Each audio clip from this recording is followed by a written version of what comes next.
Hi friends, आप देख रहे हैं सार के इंग्लिश 10+2 और मैं हूं सियास। किसी ने कहा है, जहां मैटर बड़े होते हैं वहां हम खड़े होते हैं। जहां मैटर बड़े होते हैं वहां हम खड़े होते हैं। लेकिन मैं कहता हूं, जहां हम होते हैं वहां मैटर होते ही नहीं है। जब मैटर हो ही गया है तो आप बड़े किस बात का? ऐसा बड़े बनिए कि आपको देखकर मैटर हो ही नहीं। ठीक है, इसलिए चलिए तो आप तैयार हो जाइए अपने मैटर के लिए, क्योंकि आपका एग्जाम आपके सर पर है। इसलिए तैयार हो जाइए। एक बुक है 12th में इंग्लिश का, स्टोरी ऑफ इंग्लिश का एक बुक है, पतली सी बुक है ना। रेड कलर उसका कवर है, उस बुक का रेड कलर में। ठीक है, उसमें का मैं इतना बढ़िया से लेकर आया हूं, उसका सब्जेक्टिव भी, उसका ऑब्जेक्टिव भी, उसमें का पूरा मटेरियल। मतलब जो चीज 15 साल पहले से पूछा जा रहा है और अभी तक पूछ रहा है, आगे भी पूछेगा, मैं सबको लेकर आया हूं। ठीक है, इसलिए अब तैयार हो जाइए। यहां से क्वेश्चन आपको एक भी नहीं छूटने वाला है ना। एक भी क्वेश्चन नहीं छूटेगा, ये मेरा वादा है। ठीक है, जो हम बोल दिए सो बोल दिए, एक भी नहीं छूटेगा आपसे। ठीक है, तो आप तैयार हो जाइए। चलिए तो स्टोरी ऑफ इंग्लिश देखेंगे। पहला पॉइंट है, मैं सबको पॉइंट बनाकर लिखा हूं ताकि आपको दिक्कत नहीं हो। ठीक है, the word drama comes from A Greek word. हाँ, एग्जाम में ये भी पूछता है कि ड्रामा जो है, जो वर्ड आपका ड्रामा जो वर्ड है वो कहां से लिया गया है। ऑप्शन दे देगा दुनिया भर का, लैटिन, ग्रीक, इंडियन, कुछ भी दे देगा। ठीक है, हमको बस ये जानना है ड्रामा जो मेरा वर्ड है वो ग्रीक वर्ड से लिया गया है। ठीक है, वो ग्रीक वर्ड है। कौन सा वर्ड है? हाँ, ड्रामा जो आपका वर्ड है वो एक ग्रीक वर्ड है। कौन सा वर्ड है? ग्रीक वर्ड से ड्रामा लिया गया है। चलिए, आपको याद हो गया होगा। ठीक है, ड्रामा कहां से लिया गया है? तो ग्रीक वर्ड से। ठीक है, आगे बढ़ेंगे। अगला है, English language is much younger than Sanskrit Persian. English जो आपका लैंग्वेज जो है ना, बहुत ही अभी यंग है, जवान है, सबसे छोटा है। किससे छोटा है? तो संस्कृत से, पर्शियन से। मतलब संस्कृत है और पर्शियन जो आपका लैंग्वेज जो है, इससे क्या है, इंग्लिश से बहुत छोटा है, अभी अभी आया है, मतलब इसके बाद आया है। तो कहने का मतलब है सबसे पुराना आपका लैंग्वेज हो गया संस्कृत और पर्शियन, बाद में इंग्लिश आया है। कहना ये चाह रहा है। तो आप सोच रहे होंगे कि ये सब बात आपको क्यों बता रहे हैं। यहां से भी क्वेश्चन खूब पूछता है, इस पॉइंट से, इस पॉइंट से भी क्वेश्चन खूब पूछता है। इसलिए मैं जो बता रहा हूं बस एग्जाम में पूछा हुआ, जो पूछ रहा है और आगे भी पूछेगा, बस मैं आपको वही बता रहा हूं। ठीक है, अगला है, Anglo Saxon and Jutes are together called Anglo Saxons. देखिए, एंग्लो सैक्सन एंड जूट्स, ये सब जब मिलते हैं ना, ठीक है, क्या क्या मिलते हैं? एंग्लो, फिर सैक्सन, फिर एंड जूट्स। तो एंग्लो, एंग्लो सैक्सन और जूट्स, ये तीन वर्ड जब मिल जाते हैं तो तीनों का मिले हुए रूप को क्या बोलते हैं? तो एंग्लो सैक्सन्स बोलते हैं। क्या बोलते हैं? Anglo Saxon. जब ये तीन वर्ड मिल जाए, कौन कौन? एंग्लो सैक्सन और जूट्स, इसको क्या बोलेंगे? एंग्लो सैक्सन्स बोलेंगे। इन तीनों का मिला हुआ रूप को क्या बोलेंगे? Anglo Saxons. ठीक है, अगला पॉइंट है, एंग्लो सैक्सन्स वर जर्मनिक पीपल। हाँ, एंग्लो सैक्सन जो है वो कहां के लोग थे? तो जर्मनी के, तो जर्मैनिक पीपल बोल सकते हैं एडजेक्टिव मिलाकर। ठीक है, तो एंग्लो सैक्सन जो है वो जर्मनी के रहने वाले थे, तो कह सकते हैं जर्मनिक पीपल। ठीक है, जर्मनी के लोग। ठीक है, आगे बढ़ सकते हैं क्या? ये सब पॉइंट जो है दिमाग में बैठा लीजिए, यही सब पूछा है, बार बार बार बार यही पूछा है। ठीक है, अगला है, Anglo Saxon invaded England in 5th century. Anglo Saxon ने इंग्लैंड पर अटैक किया था, आक्रमण किया था। कब? तो 5th सेंचुरी में, 5वीं शताब्दी में एंग्लो सैक्सन जो है इंग्लैंड पर आक्रमण किया था, अटैक किया था। 5वीं शताब्दी में एंग्लो सैक्सन। ठीक है, आगे अगला है Richardson is called the father of the modern novel. पूछता है एग्जाम में कि मॉडर्न नोवेल के फादर कौन माने जाते हैं। मॉडर्न जो नोवेल होते हैं, उपन्यास होते हैं, इसको पिता किनको कहा गया है, फादर किनको कहा गया है, ठीक है, मॉडर्न नोवेल को, ठीक है। तो बोल सकते हैं रिचर्डसन को कहा गया है ना, कि मॉडर्न नोवेल के फादर कहा गया है, ठीक है। चलिए, Geoffrey Chaucer is called the father of English poetry. हाँ, जॉफ्री चौसर को कहा गया है किसका फादर, तो इंग्लिश पोएट्री का फादर कहा गया है, और लिटरेचर को भी कहा गया है, ठीक है। आप एंड करके लिख लेंगे, लिटरेचर लिख लेंगे, ठीक है। तो जॉफ्री चौसर को कहा गया है father of English poetry, English के पोएट्री के फादर कहा गया है, और इंग्लिश लिटरेचर के भी फादर कहा गया है।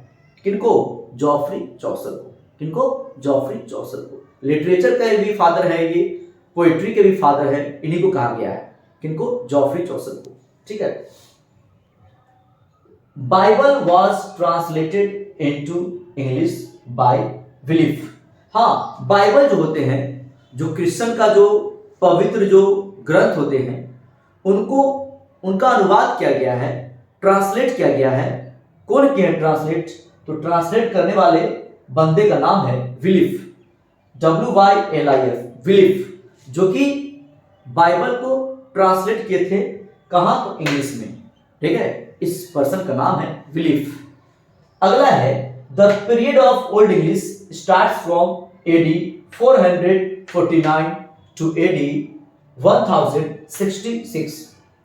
ओल्ड इंग्लिश का जो है स्टार्टिंग पीरियड स्टार्ट होता है कब से, तो 449 से स्टार्ट होता है और 1066 पर उसका एंडिंग हो जाता है। उसका एग्जाम में कि ओल्ड इंग्लिश का बताइए, इसका स्टार्टिंग कब से हुआ था और इसका एंडिंग। तो स्टार्ट कब से हुआ था, तो 449 से 449 में 49 से इनका स्टार्टिंग है और एंडिंग है 1066,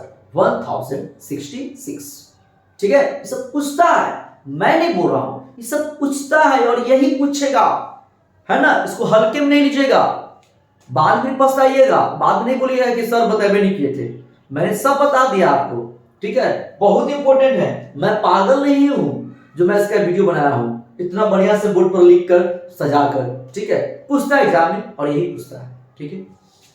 अगला है Old English is called the childhood of English. हाँ, ओल्ड इंग्लिश को ही इंग्लिश का बचपन कहा गया है, ओल्ड इंग्लिश को ही इंग्लिश का बचपन कहा गया है। अच्छा, ये बताइए तो इंग्लिश को 3 पीरियड में बांटते हैं, ओल्ड इंग्लिश, मिडिल इंग्लिश और मॉडर्न इंग्लिश। फिर से, ओल्ड इंग्लिश, मिडिल इंग्लिश और मॉडर्न इंग्लिश। तो इंग्लिश का बचपन किसको माना जाएगा, जो पहले आया होगा उसी को ना बचपन माना जाएगा। तो बचपन किसको माना गया, ओल्ड इंग्लिश को। सिंपल सी बात है। आप ही जब दुनिया में आए थे तो बचपन था, फिर जवानी, फिर बुढ़ापा, सिंपल सी बात है। तो इसका भी 3 पीरियड, बचपन, जवानी और बुढ़ापा। तो यहां भी है ओल्ड इंग्लिश, मिडिल इंग्लिश और मॉडर्न इंग्लिश, ठीक है। Old English is called Anglo Saxon period. हाँ, बाप रे बाप, इतना इंपॉर्टेंट। ओल्ड इंग्लिश को एंग्लो सैक्सन पीरियड नाम से भी जाना जाता है।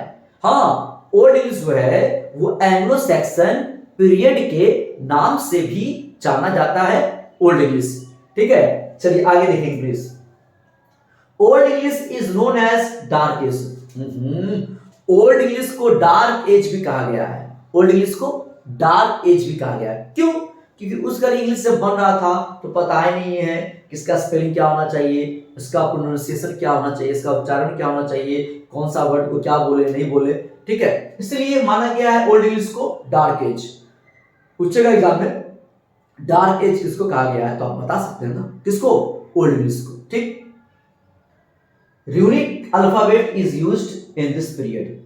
र्यूनिक अल्फाबेट जो होता है, र्यूनिक अल्फाबेट जो होता है, ओल्ड इंग्लिश में ही इसका स्टार्टिंग हुआ था। कहाँ, ओल्ड इंग्लिश में। किसका, र्यूनिक अल्फाबेट का ओल्ड इंग्लिश में ही इसका स्टार्ट हुआ था, ठीक है। हाँ, र्यूनिक अल्फाबेट याद रहेगा ना। चलिए आगे। The period of King Alfred is known as the golden period. हाँ, ओल्ड इंग्लिश में ही किंग अल्फ्रेड आए थे, जो कि इंग्लिश को एक मुकाम पर पहुंचा कर गए। किंग अल्फ्रेड जो है, राजा अल्फ्रेड जो है, वो इंग्लिश में बहुत सारे इंप्रूवमेंट किए, अपने स्कॉलर को, अपने विद्वानों को बुलाकर अपने दरबार में, ठीक है। तो इसलिए ओल्ड इंग्लिश के जब तक वो शासन किए, ठीक है, मतलब राजा अल्फ्रेड जो है, किंग अल्फ्रेड जो है, जब तक वो शासन किए ओल्ड इंग्लिश में, तो राजा के शासन के स्टार्टिंग और लास्टिंग तक के पीरियड को माना जाता है गोल्डन पीरियड। हाँ, पूरा ओल्ड इंग्लिश गोल्डन पीरियड नहीं है, जब तक किंग अल्फ्रेड ने शासन किया तब तक के पीरियड को क्या माना जाता है, गोल्डन पीरियड, ठीक है। आगे, old English has 4 dialects. Old English में कितना डायलेक्ट है, 4 डायलेक्ट है। कितना, 4। डायलेक्ट का मतलब होता है बोली। बोली भी बहुत तरह का होता है। इंग्लिश में कितना तरह का होता है, English, American, British, French, Japanese, ठीक है। तो पहला होता है इसका डायलेक्ट केंटिश। क्या होता है, केंटिश। फिर अमेरिकन, फिर नॉर्थम्ब्रियन, फिर वेस्ट सैक्सन। फिर से पढ़, केंटिश, अमेरिकन, नॉर्थम्ब्रियन और West Saxon. Kentish, Mercian, Northumbrian, West Saxon. अगला है the period of Middle English starts AD 1152 AD 1500। हाँ, आपसे पूछ देगा एग्जाम में, बताइए मिडिल इंग्लिश का स्टार्टिंग टाइम और इसका लास्टिंग टाइम। तो आप बोलिएगा कि मिडिल इंग्लिश का जो है स्टार्टिंग पीरियड जो है 1150 से लेकर इसका एंडिंग है 1500, एडी 1500, 1500। तो याद रहेगा। आगे बढ़ेंगे। In Middle English the printing press set up by William Caxton in 1476। हाँ, बहुत इंपॉर्टेंट है, बहुत इंपॉर्टेंट है। मिडिल इंग्लिश में ही प्रिंटिंग प्रेस सेटअप किया गया था, मिडिल इंग्लिश में ही प्रिंटिंग प्रेस आया था, और प्रिंटिंग प्रेस आने से मिडिल इंग्लिश को बहुत ज्यादा फायदा हुआ। उनका लिखा हुआ मिडिल इंग्लिश का जो भी वर्ड है, प्रोनाउंसिएशन जो है, वो छाप छाप कर लोगों को पहुंचाया गया। उससे क्या हुआ कि मिडिल इंग्लिश फेमस हो गया। अब हाथ से कितना लिखिएगा, जब प्रिंटिंग प्रेस आया तो इतना कॉपी बना बना के सबको भेजा गया, किताब बनाकर। अब ये बताइए, एक पेज आप लिखते हैं, उसका जीरोक्स आपको जितना मन करे उतना आप जीरोक्स करवा लेते हैं, 1000, 2000, 5000, 5 लाख, ठीक है। अब वही बोला जाएगा कि 5 लाख पेज जो है अपना हाथ से लिखकर बांटी सबको, बच्चों को, तो 5 लाख लिखने में टाइम लगता है, पढ़ने से नहीं होता। लेकिन एक पेज लिखे, प्रिंटिंग मशीन है, जीरोक्स मशीन है, एक बार उसमें रखे, बस हो गया, ठीक है। तो वो आने से बहुत फायदा हुआ था, ठीक है। और कौन लाए थे, तो विलियम कैक्सटन। कौन लाए थे, विलियम कैक्सटन। एग्जाम में ये भी पूछता है, विलियम कौन लाए थे, तो विलियम कैक्सटन। और कब लाए थे, तो 1476 में। ये लाइनें पूरा आपका VVI है, इंपोर्टेंट है। तो प्रिंटिंग प्रेस किसमें आया था, तो मिडिल इंग्लिश में। कौन लाया था, तो विलियम कैक्सटन। कब लाया था, तो 1476 में, ठीक है। सब इंपोर्टेंट है। अगला है in Middle English the great vowel shift. Middle English में ही ग्रेट वोवेल शिफ्ट हुआ था। ये तो इतना इंपॉर्टेंट है ना कि मन कर रहा है कि मतलब इसको अंडरलाइन हम कर ही दें। अभी आप भी कर ही दीजिए, अंडरलाइन कर ही दीजिए। In Middle English the great vowel shift. पूछता है एग्जाम में, ग्रेट वोवेल शिफ्ट कौन सा इंग्लिश में हुआ था, तो आपका आंसर होगा मिडिल इंग्लिश। याद रहे, ठीक है। हाँ, ग्रेट वोवेल शिफ्ट हुआ था किसमें, मिडिल इंग्लिश में। अब आइए, मिडिल इंग्लिश हैज 5 डायलेक्ट्स। देखिए, मिडिल इंग्लिश के पास 5 डायलेक्ट है। कितना, 5 डायलेक्ट है, जबकि ओल्ड इंग्लिश के पास 4 डायलेक्ट। कितना, 4 था ओल्ड में, 4 डायलेक्ट, और मिडिल में कितना है, तो 5 डायलेक्ट। कौन कौन 5 देखेंगे उसको। पहला है केंटिश। तो केंटिश तो आपका ओल्ड में भी था, वो आपको पहले से पता है। केंटिश ये तो ओल्ड में भी आपका था। अगला है नॉर्थ। तो नॉर्थ नहीं, एक मिनट, हम आपको याद करवा देते हैं। केंटिश ओल्ड में भी था, केंटिश यहां भी है, ठीक है। अच्छा, दिशाओं का नाम पता है आपको, डायरेक्शन का नाम, north, south, east, west. North, south, east, west. तो नॉर्थ का नॉर्थर्न कर लेंगे, साउथ का साउदर्न कर लेंगे, ठीक है। केंटिश नॉर्दर्न, साउदर्न, ठीक है। ईस्ट मिडलैंड लगा दीजिए, मिडलैंड, और यहां भी कर दीजिए मिडलैंड, हो गया। यही 5-6 तो याद करवाने के लिए सामने लिखे थे, अभी आपके सामने लिखे हैं। तो फिर से एक बार, मिडिल ईस्ट में 5 डायलेक्ट है, कौन कौन? केंटिश, नॉर्थर्न, साउथर्न, ईस्ट मिडलैंड और वेस्ट मिडलैंड। एक बार फिर से, केंटिश, नॉर्थर्न, साउथर्न, ईस्ट मिडलैंड और वेस्ट मिडलैंड। तो बोलिए आपको याद हुआ कि नहीं हुआ? याद हुआ ना? सबसे पहले इसका स्क्रीनशॉट लिया जाए। चलिए, और ये एग्जाम के लिए बहुत ही इंपॉर्टेंट है। ऐसा हो ही नहीं सकता है कि यहां से क्वेश्चन एग्जाम में नहीं पूछे, ऐसा हो ही नहीं सकता है, हम मान ही नहीं सकते हैं। इसलिए इसको तो बढ़िया से आप लिख कर इसको याद कर लेंगे, यही एग्जाम में आएगा ही। ठीक है, मैं आपसे चैलेंज करता हूं, चैलेंज, यहां से क्वेश्चन जरूर आएगा, ये मेरा चैलेंज है। हम वादे नहीं करते हैं क्योंकि वादे तो टूट जाया करते हैं, इसलिए मैं चैलेंज करता हूं कि यहां से क्वेश्चन जरूर आएगा।